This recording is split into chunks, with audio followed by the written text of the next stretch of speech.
নমস্কার প্রিয় দর্শক বন্ধু, আজকে আমরা আলোচনা করব ভারতের প্রতিবেশী রাষ্ট্র ভারতের বিশ্বস্ত বন্ধু প্রধানমন্ত্রী শেখ হাসিনা বলেছেন যে ভারতীয় শাড়িগুলি জ্বালিয়ে দেন ও ভারতীয় মশলা খাওয়া বন্ধ করুন। কী জন্য, কী উদ্দেশ্যে এই বার্তাটি তার দেশের মানুষকে দিয়েছেন, এই নিয়ে আমরা আলোচনা করব। তার আগে আপনারা অবশ্যই আমার চ্যানেলটি সাবস্ক্রাইব করে নেবেন। দেখুন, আসুন আমরা প্রথমে পত্রিকাগুলি দেখি। দেখুন, এখানে লিখেছে, আগে ভারতীয় শাড়ি পরান, বয়কট ইন্ডিয়া আন্দোলনকারীদের কড়া বার্তা শেখ হাসিনার। বউয়ের শাড়ি খুলে আগে পরাক, বুঝবো ওরা সাচ্চা ভারত বিরোধী। মলদ্বীপের মতো ভারত বিরোধী প্রচার বাংলাদেশেও।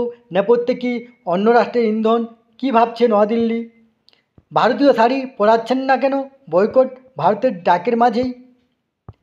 এইভাবে দেখুন, প্রতিটা পত্রিকাতেই আপনি ভারতীয় পত্রিকা, বাংলাদেশি পত্রিকা বা আন্তর্জাতিক পত্রিকাতে এই নিয়ে লেখা ও ভিডিও পোস্ট হয়েছে। এর আগে আমরা এর ইতিহাস একটু জানব, তারপরে আমরা এ নিয়ে আলোচনা করব। তো আসুন, আপনারা জানেন যে 1947 সালে ভারত স্বাধীন হয়। সেই সময় ভারতের সাথে সাথে যে মুসলিম বহুল এলাকা পূর্ব ও পশ্চিম পাকিস্তান, যারা কিন্তু ভারতের সাথে থাকতে চায়নি, তারা ধর্মের ভিত্তিতে একটি রাষ্ট্র গঠন করেছিল, যেটি পাকিস্তান, যেটি পূর্বের দিকে আপনার বাংলাদেশ, যেটি পূর্ব পাকিস্তান, পশ্চিমে পাকিস্তান, যেটি পশ্চিম পাকিস্তান। কিন্তু তাতেও সমস্যা হয়েছিল যে পশ্চিম দিকের যে পাকিস্তান, সেই পাকিস্তানের মুসলিমরা পূর্বের যে পাকিস্তান, যে বাঙালি মুসলিম, তাদেরকে হীন চোখে দেখত এবং তাদের সাথে অত্যাচার করত। যেমন এখন পাকিস্তান গিলগিট বাল্টিস্তানের মুসলিমদের উপর অত্যাচার করে, সেইভাবে অত্যাচার করত। সেই সময় মুজিবুর রহমান, যিনাকে ভারতবর্ষে যেমন মহাত্মা গান্ধী, তেমনি বাংলাদেশে রাষ্ট্রপিতা হিসাবে দেখা হয়, উনি মুক্তিযোদ্ধার সাথে স্বাধীন রাষ্ট্র ঘোষণা করেন। সেই সময় পাকিস্তানের যে সেনার নিয়ন্ত্রণ ছিল পশ্চিম পাকিস্তান, তারা আক্রমণ করে। সেই সময় ভারত সেই মুজিবুর রহমানের পাশে দাঁড়ান।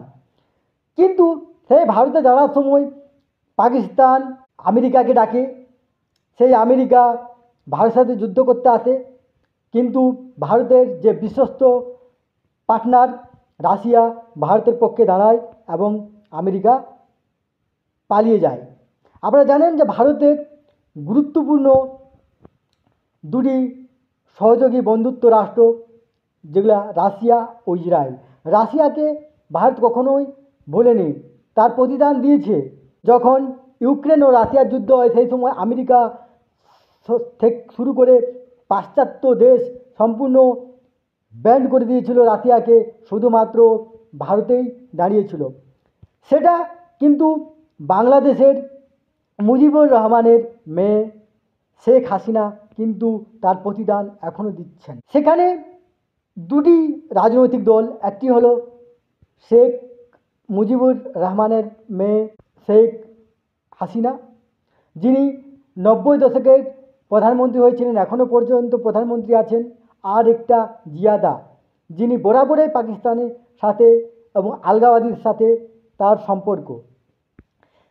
এর ফলে যে বিএনপি বুঝতে পেরেছে যে আমরা ক্ষমতায় আসতে পারবো না, আমরা ভারত বিরোধী আমাদের এজেন্ডা চালাতে হবে। সেই এজেন্ডা চালাতেই গিয়ে এই সকল বয়কট আন্দোলন বিএনপি করছে। সেই উদ্দেশ্যে সেখানে প্রধানমন্ত্রী শেখ হাসিনা ওনাদেরকে বলেছেন যে আপনারা প্রথমে আপনাদের বউয়ের শাড়িগুলো জ্বালান, ভারতীয় মশলা খাওয়া ছাড়ুন, তারপর তো বলবেন। যেমন ভারতবর্ষের কমিউনিস্ট নেতারা বলে আমরা ধর্ম মানি না এবং ঘরের ভিতরে ঠিক ধর্ম পূজা পাশা করে, তেমনি বিএনপির নেতারা ওপরে বলছে আমরা ইন্ডিয়া বয়কট, কিন্তু ভিতরে ভিতরে বউয়ের শাড়ি পরছে, ভারতীয় পণ্য ব্যবহার করছে, রান্না খাওয়ার জন্য পেঁয়াজ রসুন সব ভারতের থেকে আমদানি করছে। এই উদ্দেশ্যে শেখ হাসিনা এই কথাটা বলেছিলেন যে আপনারা একবার দেখান ইন্ডিয়া বয়কট যে মুভমেন্ট করছেন, তা আগে নিজের বউয়ের শাড়িগুলো পরান, যেটা ব্যঙ্গাত্মকভাবে। এবং শেখ হাসিনা বরাবরই ভারতের সাথে আছেন, এবং শেখ হাসিনা জানেন যে পাকিস্তানের আজ কি অবস্থা, আজ মালদ্বীপের এই অবস্থা কি। যদি আজ জিয়াদা বা বিএনপির হাতে চলে যায় বাংলাদেশ, তাহলে বাংলাদেশের সাথে ভারতের সম্পর্ক বন্ধ হয়ে যাবে পুরোপুরি পাকিস্তানের মতো। সেখানে ক্রিকেটার থেকে শুরু করে গাঁও হাসপাতাল সব বন্ধ হয়ে যাবে। তাহলে বাংলাদেশের কী অর্থনৈতিক অবস্থা হবে, এটা শেখ হাসিনা জানে। এবং ভারত সরকারও জানে যে শেখ হাসিনা, আওয়ামী লীগ ভারতের সাথে সবসময় দানের প্রতিদান বা কৃতজ্ঞতা অর্জন করেন, বজায় রাখেন। কিন্তু এই বিএনপি ক্ষমতায় আসতে গেলে তারা অলগাবাদী, তারা একদম পুরাপুরি পাকিস্তানের মতো ভারতের সাথে সম্পর্ক ছিন্ন করে দেবে। এই তথ্যগুলি আপনার সাথে শেয়ার করলাম। ধন্যবাদ, সুস্থ থাকুন, ভালো থাকবেন।